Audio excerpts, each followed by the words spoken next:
Okay, so we talked about stem cells. We're getting them from the fat. I'll talk a little bit later about how we can get more stem cells out of fat. But what can we do to make the stem cells even work better? The first studies were to inject them in the knees, and we talked about a paper where they saw that 1,800 joints, basically 90% of the people had more than 50% improvement. That's pretty damn good. But can we do better?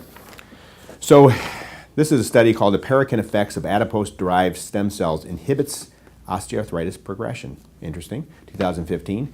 And we always thought when we put the stem cells into the knee, the stem cells would receive a parakin signal. That's the cell-to-cell communication juice. Receive the signal, turn into that cell, and implant itself there. And we know it does that. So we're injecting them in the knee, we just presume that would happen. That's what happened. But in this case, they actually studied to see what was going on, and they found that when they injected the stem cells into the knee, the parakin signal went the other way. The parakin signals went from the stem cells to the existing inflamed cartilage, the existing overgrowth of bone, and basically told it to stop. And it actually stimulated self-regeneration. The stem cells caused the knee to start healing itself. And it actually stimulated some of the cartilage that was left behind to start growing cartilage and turn off inflammation. And this was remarkable, and this was just, again, a recent discovery. There's more to it than we thought. Maybe that, again, tells us we can use even, less stem cells. Wouldn't it be great? We can just get just a little bit of fat and put it in there. We even need to take the stem cells out. We just break it up. So that's pretty exciting. A really kind of a novel idea. And this is the first one I've seen like that. We know it works. This may tell us it's going to be working different than we thought. Okay, so we were using PRP, platelet-rich plasma, and some people use platelet-rich plasma and they call it stem cells, which it's not, and they inject it, and then you get a little improvement like you do with hyaluronic acid. What happens if you add it to stem cells? Well, we know that if we add it to stem cells, they seem to get a little better improvement. However, there's a study done in 2014 where they looked at with or without PRP, and what they found is if they added PRP to the stem cells, it tended for the cells to grow, to differentiate more into chondrocytes, more into cartilage. And if they didn't use PRP, it might have just turned into bone, so there wasn't so much benefit. There's no harm to that. But they found that the bone damage would get repaired by the stem cells and the cartilage, but if they added PRP, it mostly went to cartilage.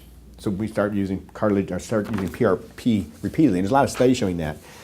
Then there was an idea of maybe what happens if we add hyaluronic acid and we give the stem cells a scaffold, like a building block. That's what hyaluronic acid is. So they started adding hyaluronic acid, which is like the Synvisc and the things you use in knee joints now, and they added to PRP and stem cells, and they found that they'd get thicker growth of the cartilage by adding this together. They did biopsies on it, MRIs in it, and then when they add these together, stem cells plus PRP plus hyaluronic acid, stem cells can work by themselves. PRP and hyaluronic acid really is temporary. If they added all three of them together, they got better results, thicker cartilage, and presumably it'll last longer. Study here of stem cells adding hyaluronic acid. We assume it's making the scaffold. In this study, they found, in this research article, they found that if they added stem cells to they added hyaluronic acid to the stem cells, it actually made it stick to the target area more. It made it stick to the damaged cartilage or the missing cartilage areas more. It made it stick more. So the PRP made it differentiate more into cartilage. Hyaluronic acid makes it stick to the cartilage and acts as a building block, and all three of them together make you grow more knee cartilage.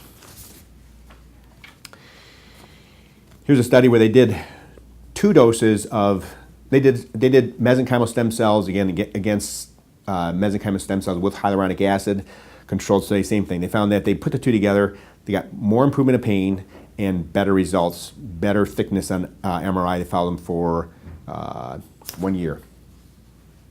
Here's a study, 7 years. Stem cells plus hyaluronic acid plus PRP, 7-year follow-up. At 1 year, they saw MRI showed cartilage growth. 3 years, MRI unchanged. Between 5 and 7 cases, there was a little bit of regression, but it did not get down to baseline. 7 years. And this paper just shows the same thing. This is a 5-year paper.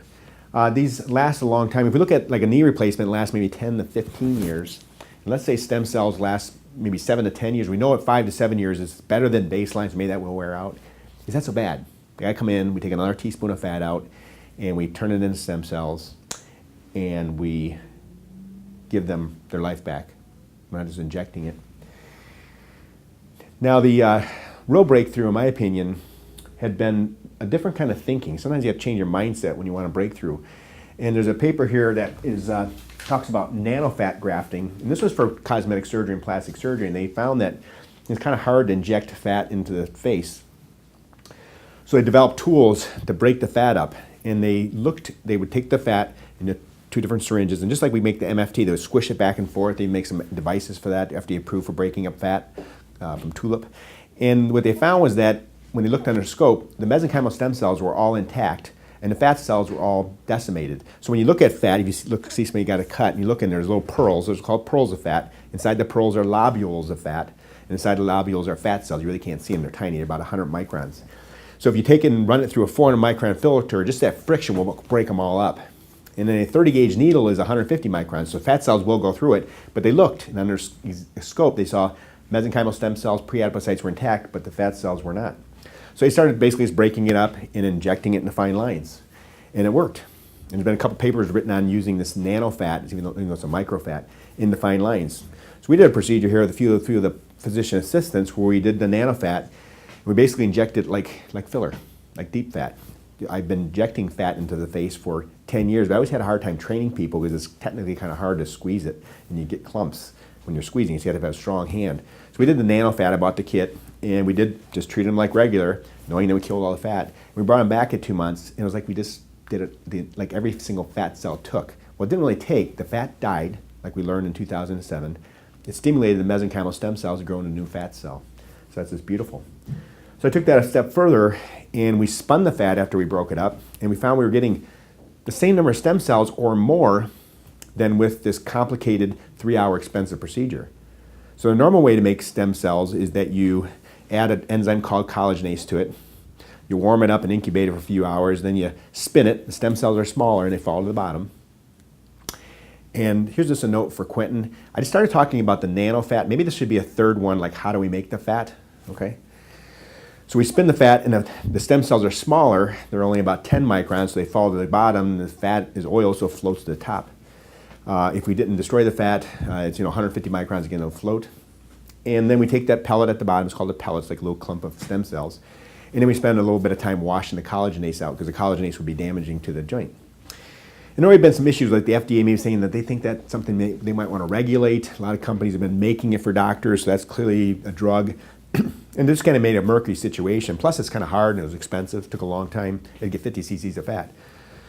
So I did a comparison here, and I did a comparison with my Dr. Lawrence, a friend of mine in Memphis, Tennessee. He's got the same equipment we have, but a little more advanced flow cytometry counter that tells if the stem cells are alive or not. So we took fat from one side and fat from the other side. On one side, we did it the traditional way, and with collagenase and enzyme in 3 or 4 hours, costing thousands of dollars, and we got about 100 million stem cells. That's good. Then we did it through the mechanical system, the one FDA approved to break up fat, and then spun it in an FDA approved centrifuge designed to separate fat, and counted them, we got 800 million viable stem cells, 8 times as much. And the beauty of that is we don't need 800 million stem cells. We only need like 2 million or 50 million, right? So we can maybe get 5 cc's of fat. So that's really exciting. And that really is making it easier for people to look and feel better with less risk, because the less liposuction we do, the easier it is, right? And the simpler it is. And we can bring the cost down. So that's really exciting, because we're burning $11 billion a year in knee replacement. And here we have a procedure we can do pretty inexpensive, fast, easy.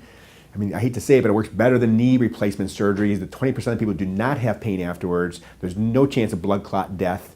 Heart attack, strokes, PE. They don't have to wait 13 years of suffering because they don't want to get the surgery done. They don't get $35,000 blown on them for doing stuff that just doesn't work.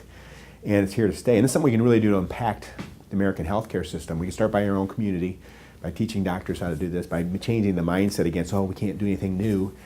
And I love that paper from the orthopedic group that said it's too new. Well, it's been around over 10 years. Not enough studies, 2,500 studies. Studies weren't big enough. 500 to 1,000 studies. I showed you 3 papers, one 560, 582, and like 1,164 patients. Big enough studies, not long enough, 5 and 7 years. Okay?